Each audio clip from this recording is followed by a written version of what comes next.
Nimitzin tlajpalaua tinochitzitzin, axan oksepa tikaten ikan Kali Mexika podcast. Guan axan kusan oyulpajpake, pampa nimitzin nishnoke. Abo, nimitzin ismatitiske indotemachtianitzin Sergio. Guan, vamos a platicar hoy sobre cómo se enseña la lengua náhuatl o cómo hemos aprendido a enseñar o cómo es que compartimos la lengua. Me da mucho gusto saludarles, bienvenidos, bienvenidas a este espacio de podcast. Ya sea que nos estén viendo o escuchando, es un gusto para nosotros tenerles una vez más aquí y esperamos que disfruten este capítulo. Nimistlazocamachilia, Temachticatzintle, Kenasemilhuitihuac, Nochlacatl, Inashan, Tichcactoque, Tichitztoque, Nehuat Notuca Sergio, Juan Kusan y Pajpaque, Ashan, Onihualac, Nemotlaczinco, Juan Ashan Tonunotzasque, Tepitze y Tichin Totlactul. ¿Qué más? Bueno, pues es un gusto para mí estar aquí con ustedes y pues les mando un saludo a todas las que nos estén escuchando, a las personas que nos escuchan, que nos ven. Es un gran gusto para mí estar con ustedes y bueno, compartir con la maestra Mirel esta plática que girará en torno de la enseñanza de la lengua náhuatl. Les quiero contar que Sergio es mi maestro. Yo aprendí cuando empezó pues a enseñar, estábamos ahí los dos, él empezando como maestro, yo empezando como alumna, y ha sido muy bonito compartir el camino porque eso ya tiene más de 10 años. Y antes de eso, por ahí estaba yo en Filológicas de la UNAM, compartiendo también con el maestro Itzau Dabe, al cual igual si nos mira, escucha alguna vez, le mandamos un saludo. Y ha sido muy bonito esta introducción de cómo vamos aprendiendo algo que no teníamos idea que sabíamos, porque ustedes no lo saben, pero sí lo saben, que hay mucho náhuatl que ya conocen. Entonces, una vez llegando con el maestro Sergio, fue darle un poco de estructura a todo ese conocimiento y ha sido bien hermoso el camino de aprender. Sergio, ¿tú cómo empezaste a dar clase? ¿Cómo dijiste, ahora voy a dar clase de náhuatl?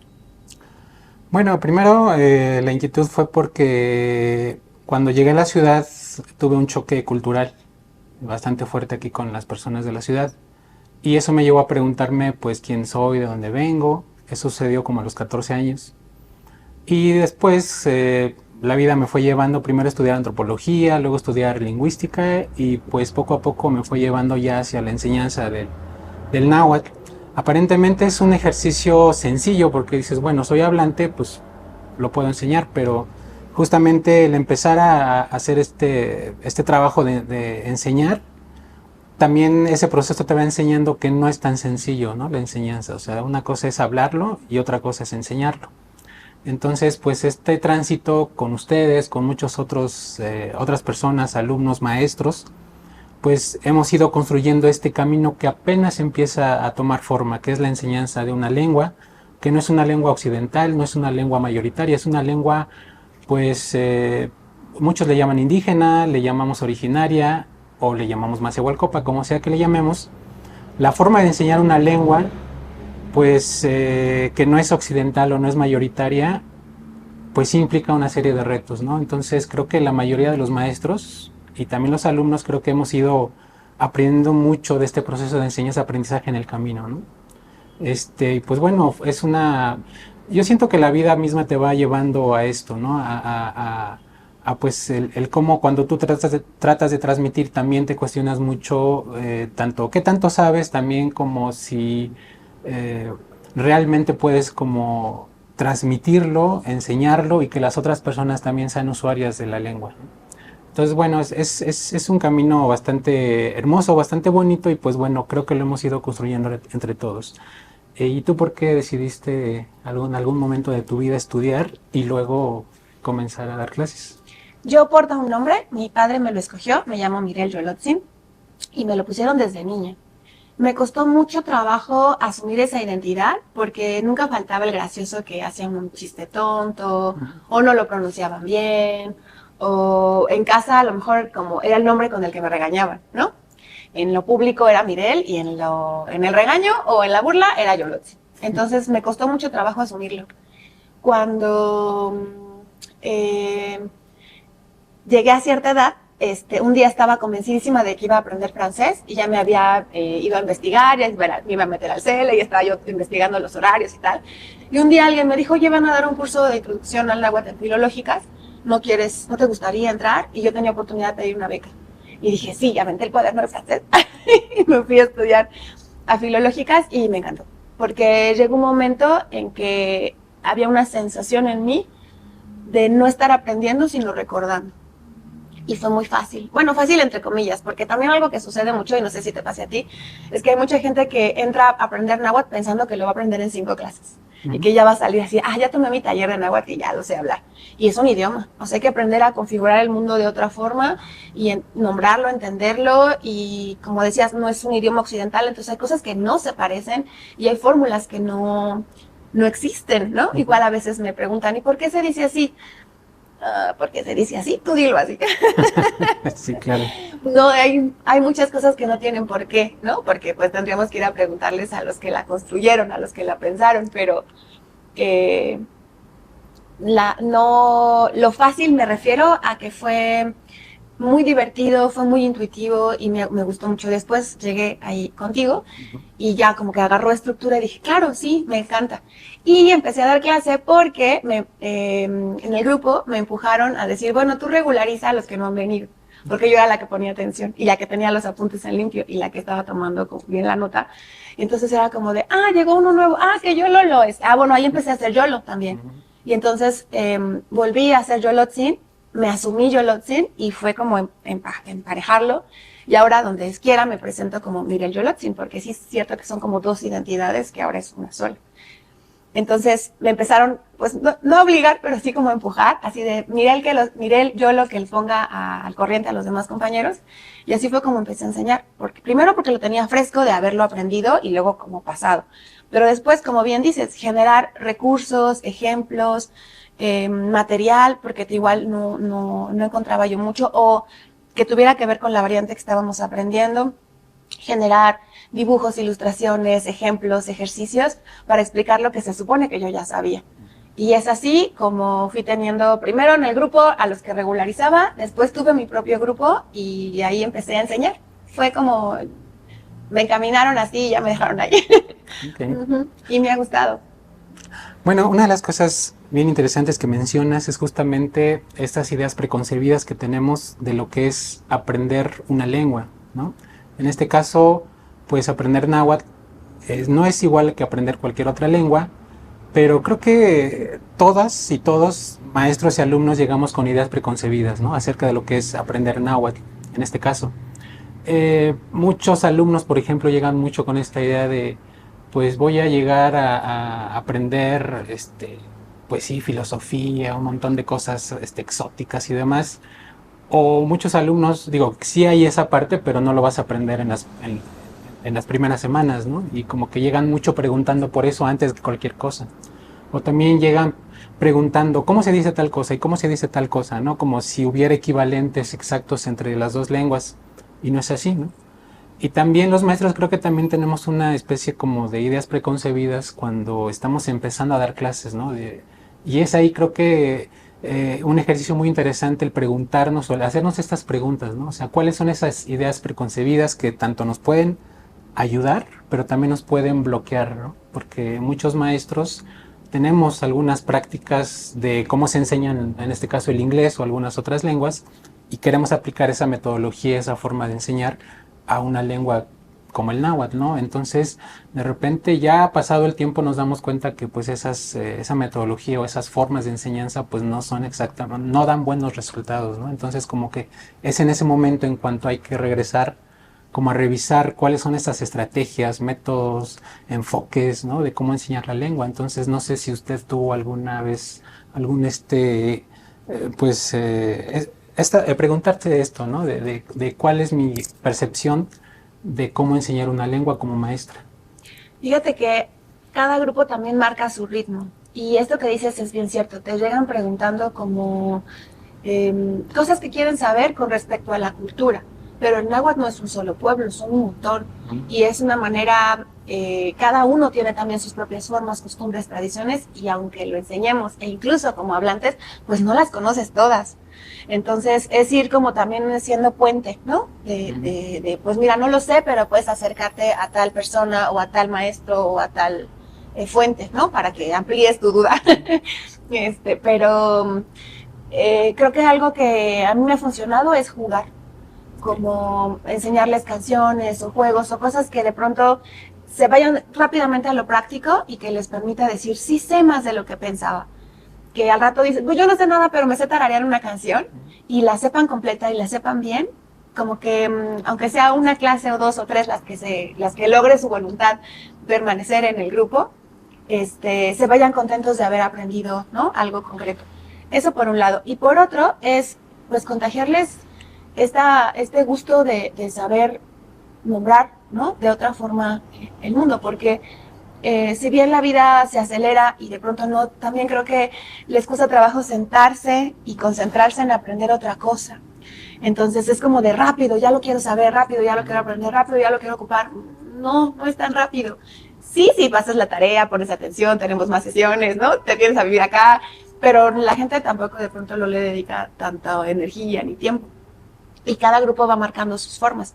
Hay grupos que sí son como muy disciplinados, o alumnos, ¿no? Que son muy disciplinados y que tú vas mirando cómo van avanzando, y hay grupos que no hacen la tarea, pero cuando les preguntas saben. Y entonces hay que buscarles cómo les llegas a ellos, que sabes que no van a trabajar en casa, pero que en clase sí están poniendo atención. Entonces es irse inventando, y cuando piensas que ya sabes, el otro grupo te sorprende y dices, ay, ¿ahora cómo les voy a decir? Uh-huh. Sí, bueno, cada grupo tiene su particularidad. Cada maestro también creo que va desarrollando sus técnicas y creo que, bueno, no sé, al menos así yo veo que es necesario empezar como a también formalizar, a dar orden, ¿no? En estos desarrollos de estrategias que como maestros hemos ido desarrollando en el camino. Y pues yo quisiera plantear aquí una idea básica, ¿no? De por qué enseñar una lengua. Creo que es una pregunta necesaria, fundamental, ya justo en este punto, ¿no? En el cual muchos maestros tenemos pues muchas experiencias, muchas técnicas que usamos en nuestras clases, pero también regresar ahora entonces a esa pregunta de por qué enseñar una lengua, ¿no? ¿Para qué la quiero enseñar? La quiero enseñar como un elemento pues de interés histórico, lingüístico, hasta folclórico o exótico, digo que también, a lo mejor hasta se vale, pero creo que debe de haber una idea más, bueno, un principio más rector, ¿no? En este caso tenemos que enseñar, yo así lo considero, la lengua para comunicar, ¿no? Si bien la lengua, claro que puede ser, la lengua náhuatl puede ser objeto de estudios lingüísticos, históricos, antropológicos, filológicos, lo que sea, creo que la parte que hemos descuidado bastante, no solo los maestros que enseñamos náhuatl, sino en general, pues todos los campos de estudio de esta lengua y de esta cultura, pues hemos descuidado esa parte de la comunicación, en la cual pues el náhuatl tiene que ser visto como una lengua que sirva para comunicarnos, ¿no? Porque hasta ahora creo que los que enseñamos y aprendemos náhuatl como que nos hemos quedado con ese pendiente, ¿no? Sabemos vocabulario, sabemos gramática, sabemos muchas cosas, pero ¿qué tal si nos ponemos a hablar náhuatl? Es ahí en donde no todos podemos resolver las cosas, ¿no? Entonces, creo que esa es una idea que tenemos que empezar, bueno, según considero, a trabajar. ¿Qué opinan? Sí, es necesario ocuparla para poder hablar de lo que sentimos, de lo que pensamos, de lo que vivimos, de quiénes somos, y además establecer un código que me pueda comunicar con el otro, porque tampoco se vale aprender para solo hacer mi soliloquio, sino yo sé lo que dice, sí, pero tiene que transmitir, el otro también te tiene que entender lo que estás diciendo. Y de pronto pasa esto con los que vamos aprendiendo con los diccionarios, ¿no? Los diccionarios no te enseñan a tejer, no te enseñan a hilar las ideas, no te enseñan a formular toda una imagen, un concepto, un sentir. Y entonces el hecho de acudir a clase, de acudir en grupo para poder aprender a hacer eso, ayuda a poder transmitir la idea y que no se quede nada más en lo que yo traduje o en lo que yo entendí, sino poder transmitirle al otro lo que yo veo, la forma en particular en la que yo miro el mundo. Porque igual se ha dicho que el náhuatl no puede expresar ideas nuevas. Y hay un montón de maneras de construirlas, ¿no? De nombrar lo que hay hoy, lo que vemos hoy. Algunas pueden pasar tal cual como son, porque así fueron nombradas en su propio idioma, pero claro que podemos construir conceptos, ideas, mensajes, historias, canciones, ¿no?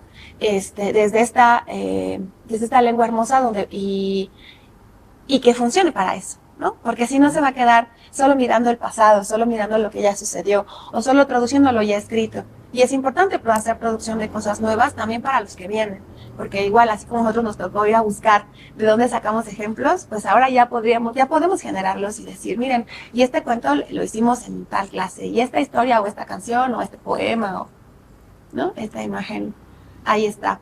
Y que se queden con la satisfacción de decir yo lo hice, ¿no? Y sí lo entiendo y me puedo comunicar con los demás. Porque si no, se vuelven nada más apuntes en el cuaderno y notas y notas y notas y dices, oh, qué maravilla, ¿no? Todo lo que aprendí, pero no se vuelve una cosa práctica. Y es ahí donde yo creo que muchos desertan de las clases, donde muchos terminan por decir, como no me está sirviendo para nada también y como no tengo también con quién platicar y como no me va a servir para nada, ¿no? Pues la van abandonando y se quedan en el camino. Sí, creo que lo que dices también es bien interesante, bueno, importante en la medida en que tenemos que resignificar por qué estudio náhuatl, ¿no? ¿Para qué? Y ahí va implícito también esta necesidad que tiene la lengua y de muchas lenguas que se están dejando de hablar, el que volvamos a hacerlas funcionales, ¿no? El que volvamos a traerlas a sus contextos de uso, que las podamos reutilizar, bueno, no reutilizar, rehablar, ¿no? O sea, el que la lengua, porque esto es otro gran mito, la lengua dice, la lengua náhuatl en este caso, solo se habla en contextos de campo, en comunidades, ¿no?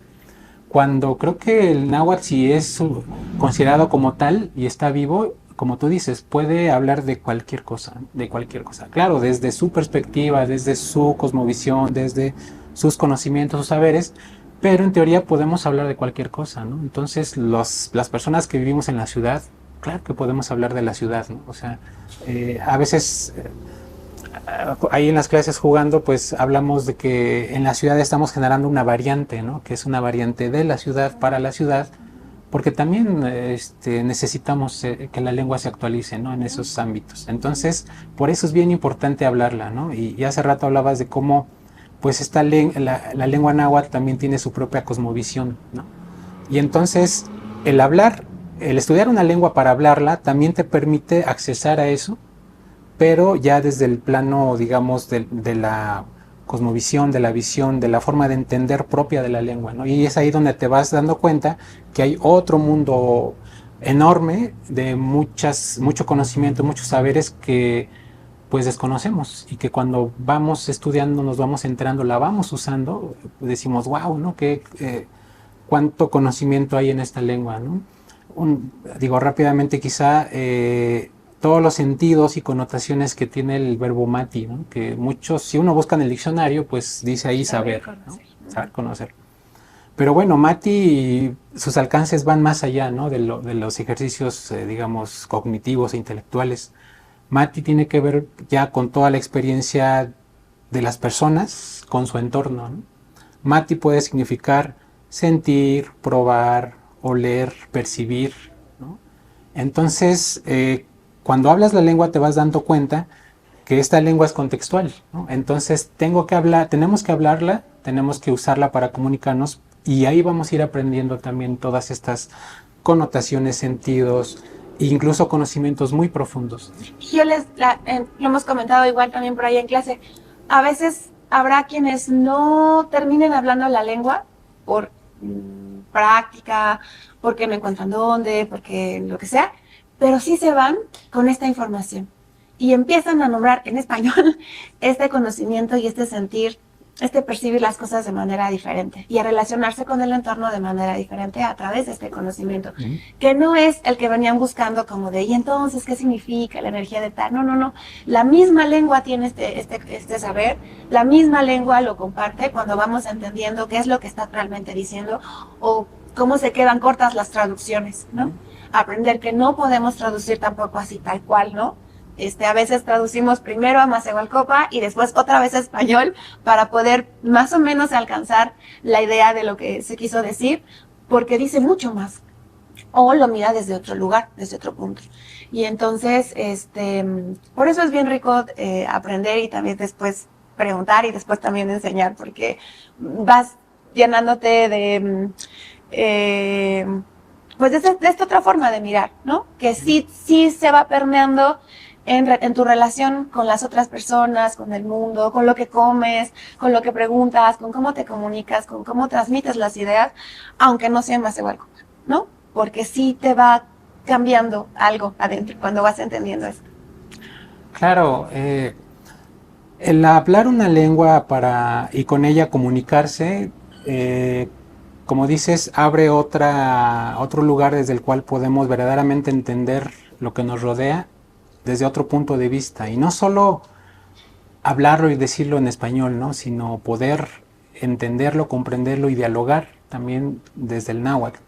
Creo que aprender una lengua, y en especial lenguas originarias, y en este caso náhuatl, pues nos coloca en mejores condiciones para poder incluso hacer diálogos interculturales, ¿no? Como decías, podemos tanto conocer, digamos, estos saberes profundos que tiene el náhuatl, pero también regresar, ¿no? Para poder explicar muchas cosas que nos toca vivir en la actualidad, ¿no? El cómo pensamos, el cómo interaccionamos, ¿no? Se habla mucho que la idiosincrasia del mexicano, pues, es muy, pues, siempre fraterna, ¿no? Colectiva, en ciertos contextos, ¿no? No en todos, pero claro que eso está muy marcado en el náhuatl, ¿no? Y cuando empiezas a estudiar náhuatl, desde el náhuatl te das cuenta de eso y entonces puedes regresar a comprender lo que está sucediendo en español y lo que está sucediendo en nuestra sociedad. Entonces va implícito muchas cosas, ¿no? Prácticas, saberes, conocimientos, sentires, en fin, bueno, al final estamos estudiando o tenemos que estudiar al náhuatl como lo que es una lengua y que sirve para comunicarnos, para expresarnos y para crear también. Para crear de todo, recetas de cocina, canciones, programas, aplicaciones, juegos, videojuegos, ¿no? Como dices, pasarlo también a esto que estamos viviendo ahora, porque eso es lo que nos tocó, ¿no? Y también tener ese vínculo con lo que ya sucedió, pero sí es nuestra raíz, pues sí está allí, está escondido en las ollas de la cocina, está escondido en la manera en que nos relacionamos con los objetos, está escondido en la manera en que hacemos las fiestas, está escondido en ciertas costumbres espirituales que no necesariamente son de una religión u otra, sino simplemente el contacto con, ¿no? Eso grande, ¿no? Que también nos cobija. Y aprender a nombrarlo, la verdad es que sí, pone contento el corazón. Claro. Así que estudien náhuatl o cualquier otra lengua de estas maravillosas que tenemos, porque la verdad es que el contacto que se tenía con el entorno, con el compromiso que se tenía también con la comunidad, está allí, está nombrado allí, y pues lo estamos reaprendiendo para que no se pierda, para que no se olvide, para que pues lo sigamos ocupando, ¿no? En donde quiera que andemos, donde quiera que estemos. Así es, y yo diría que, bueno, estoy de acuerdo en esta idea de que hay que aprender para seguir comprendiendo nuestra propia realidad, pero también, pues, como decía hace rato, poder tanto conocer estos conocimientos profundos que tiene el náhuatl y también reconocer que todo eso sigue estando presente en nuestro contexto, en nuestra realidad, ¿no? Una idea que me gusta mucho expresar es que los mexicanos, al menos los que vivimos aquí en el centro de la ciudad, hablamos náhuatl, ¿no? Claro que ya no usamos palabras náhuatl, aunque en realidad usamos muchas palabras que provienen del náhuatl, pero se sorprenderían saber que toda esta forma de pensar, muchas expresiones que usamos en el español cotidiano provienen del náhuatl, ¿no? Esta forma de interactuar, pues sí, de generar expresiones en el cotidiano, muchas de estas formas o estas visiones de cómo entendemos las cosas provienen del náhuatl, ¿no? Y ese es un reto también que vamos a desarrollar aquí, el darnos cuenta, el redescubrir ese componente, ¿no? de nuestra identidad. ¿Dónde está eso que dicen que venimos de una gran cultura que habló náhuatl? Bueno, pues aprender el náhuatl entonces justamente nos coloca en esa posibilidad de poder redescubrir que efectivamente hablamos náhuatl, ¿no? Aunque usamos palabras en español, pero seguimos pensando y viendo muchas cosas en náhuatl. Aquí está vivo, está presente en nuestras casas, en nuestras familias, en las calles, en los nombres de sus colonias. Está por ahí, por todas partes. Tlazocámatl, Sergio. Muchas gracias por este tiempo. Muchas gracias por integrarte. Es un gustazo enorme así estar aquí sentadita junto a ti. Gracias por su tiempo, gracias por su escucha. Nos vemos en clase. Será un gusto compartir con ustedes pues todo esto que hemos platicado, pero ya sesión a sesión y de forma mucho más ordenada y profunda para que ustedes también aprendan pues esta maravillosa lengua. Nos vemos pronto. Tlazocámatl, Totasquenimi. Se animan.